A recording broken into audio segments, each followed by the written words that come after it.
Wonder Woman 762, Mariko Tamaki writing with Carlo Barberi on the art. And this is, of course, continuing the Max Lord and also his daughter, Liar Liar, continuing that plot. If she can be believed, because she is a liar. That is true. He doesn't seem to dispute it, though.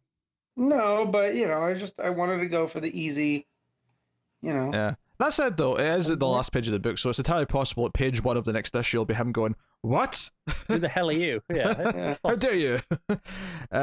So we get kind of the uneasy alliance between Wonder Woman and Maxwell Lord, because there's chaos happening. There's people causing fires and shootings and all sorts around the city because they're having these hallucinations.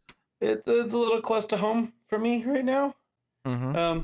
What's going on in this country? So I was like, Tamaki. I know Tamaki wrote this a while ago, but man, I do. I thought the pages with the fire. Not necessarily all of the art in the pages, but I thought the coloring in the fire itself all looked very good. Well, I mean, if you've seen those pictures all over the internet, that orange is very distinct. So it's a horrific but visually pleasing color palette. Yeah, it is. And I'll say this while we're talking about the art. I don't feel Barberi had it on this issue. I feel it's a little bit too cartoony. Sure. Like especially Diana and some of these, it's manga-esque, which it isn't. A fan of it last issue. Yeah. Although here I feel like he's definitely leaned into it more than the last issue. And if you like that style, great. It's not for me. I liked it on the first couple of pages with the Amazons. It works there. In the armor, I thought that looked pretty good. But by the time you get to there's the double page splash of Wonder Woman blocking all the bullets, I did not like that at all. Yeah. But she agrees to work with Max Lord. She's not happy about it. And actually brings him out, and he ends up helping a bunch of situations. We see him sort of use his powers. Liar Liar's kind of following. She's like mind controlling, some random soldier, asking him to do things, but with little flares of like humor, where she's like asking also turn up the air conditioning and things like that. Right. Just a little bit on the juvenile side. But yeah, you got the big 2-page spread of her dodging bullets with the guy who thinks he's thinks he's shooting. He thinks he's in his house defending his home or something like that. But he's actually at a fast food restaurant. So Max Lord's about to like give him brain damage because another guy in the room tries to shoot him. Wonder Woman saves him, and Wonder Woman's like, "No, you're not going to like do anything nasty to him." Because at first he makes me bark like a dog, which I mean it was kind of darkly funny because it cuts outside. It is. You hear the barking, and it shows that Maxwell Lord still has that dark edge to him. That like, sure, he's helping Wonder Woman, but he's still not a good guy. But I did like that scene with the art where the trigger gets pulled and then the bullets going through the air and then she blocks it from Max with her bracer. I thought it was, that's an iconic Wonder Woman thing. So, but I just like the way that the close-ups play in there. Which even that, I think you have this kind of moments like that where she's using her typical Wonder Woman antics to protect him is sticks out as being kind of notable. It's just like, hey, that's her arch nemesis. Yeah, and I do love Diana always tries to befriend her enemies. I do love that about her. Like at this point, some people could see that it's tiring, and I would understand them. But like her with Kale and Cheetah and Silver Swan, and it goes on and on and on.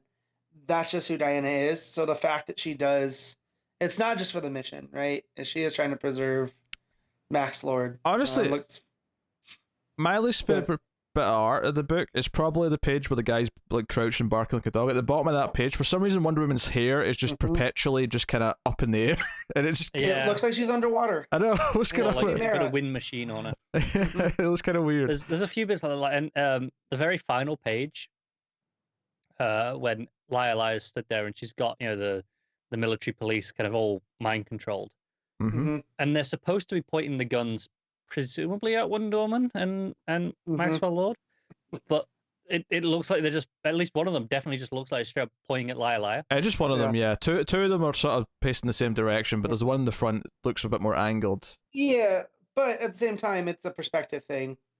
You know. I mean, so if I was going to, because actually, Etta, who's on the other side, it looks like two of them are pointing to someone on the left, and the other two are pointing to someone on the right. So I think two of them are pointing at Wonder Woman, two are pointing at Maxwell Lord. We just don't have a frame of reference for the geography. Maybe. I think that's what's happening. The guy at the back, I don't know, like he feels like he's holding his gun like much higher than everyone else as well. Like it's not that he's taller; it's like they wanted to make sure the gun was not overlapping with the shoulder. He's got his shoulder. He's got his elbow like up here, and that's how you hold it. Yeah, that's how you hold the gun. And it's not like up near his, like in front of his eye either. It's like off to the side, like up by his head. I'm like, what is going on there? That's a weird pose. This is fair. I did kind of like the couple pages though when Max is says he's saying what he saw, and it sort of gives you like a sort of history of Maxwell Lord in the DCU. I like that. I like those two pages. The layouts of these as well. Yeah, I thought it was cool. But yeah, so it's the idea that she's been following them around all day, and the cliffhanger is her sort of revealing herself and saying the name's Liar Liar. So yeah, well, we'll see where this goes. That was, it was another easy read. It went in super quick. I think that her voice for Diana, Tamaki's voice for Diana, is really fun. It feels true to the character. I liked all the banter with her and Max Lord. And I kind of, as much as, we might have been a little disappointed of, the neighbor turning out to be this villain, I do kind of like her almost childish mixed in with the typical Max Lord stuff, or the mind control. Yep. I'm kind of into that, so. Yeah, that's always one of those wait and see. Like, you read it in the solicits, and you're like, oh, man.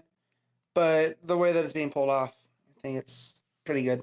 Yeah, Cara probably hates it, but that's fine. I don't hate it. I'm not really feeling Liar Liar right now. And I wasn't really feeling the art in this issue, much like the last one.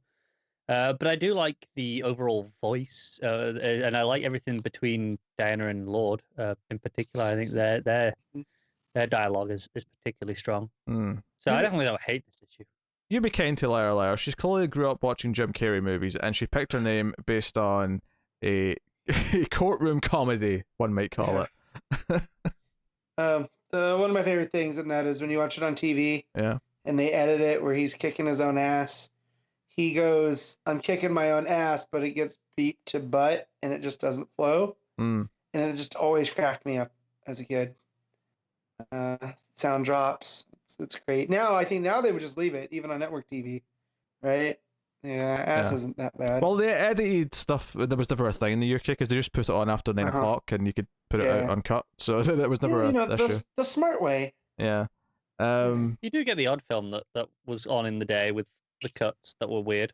They never did the dubbing though. They never did the whole, Yippee-ki-yay, Mr. Falcon. We never got that. No, they tended to just cut the moment entirely. Yeah, but it tended to be borderline things that could appeal to a family though. They just happened to be a bit edgier. Like they never put Die Hard on at 2 o'clock in the afternoon. No, it would be. I mean, a Jim Carrey movie is probably a good example. Yeah, where they would just cut the line and just not show it as long as it flowed. It would, and honestly, it's a something where if you didn't know any better, you would probably feel like, oh, that was a bit of a sudden cut, but it wouldn't feel wrong. Yeah. In most of these examples. But yeah, anyway, so that is the issue of Wonder Woman, which I enjoyed, despite the art being up and down, we'll say. Very much so. I did enjoy the story, and I think it's flowing very well, and I find all of Tamaki's issues very easy to read. Like, they're just flowing super quick for me. Yeah. What are you giving it, Matt? I'm going to give this a 7. Connor? 6.5. I will go with the 7.5. Would be higher with better art.